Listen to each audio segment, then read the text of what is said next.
अस्सलामुअलैकुम नाज़रीन, यहाँ पर आपको एक ब्रेकिंग न्यूज़ से आगाह करते चलें। रोहित शर्मा जनूबी अफ्रीका के खिलाफ वनडे सीरीज से बाहर, नए कप्तान का ऐलान।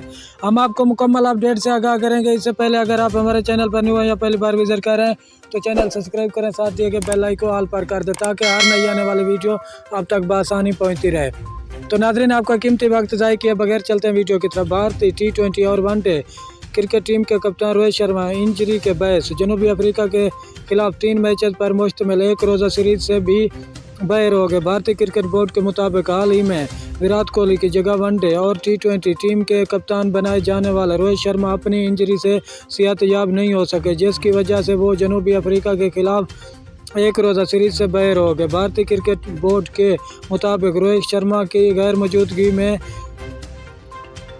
KL राहुल भारतीय टीम की क़यादत करेंगे जबकि कप्तान होंगे। वाज़ेह रहे कि भारतीय क्रिकेट टीम इन दिनों जनूबी अफ्रीका के दौरे पर है, जहां दोनों मुल्कों के दरमियान टेस्ट सीरीज जारी है। रोहित शर्मा इंजरी के बायस टेस्ट सीरीज भी नहीं खेल सकेंगे। शुक्रिया नाज़रीन, हमारी वीडियो देखने का। मिलते हैं नेक्स्ट वीडियो।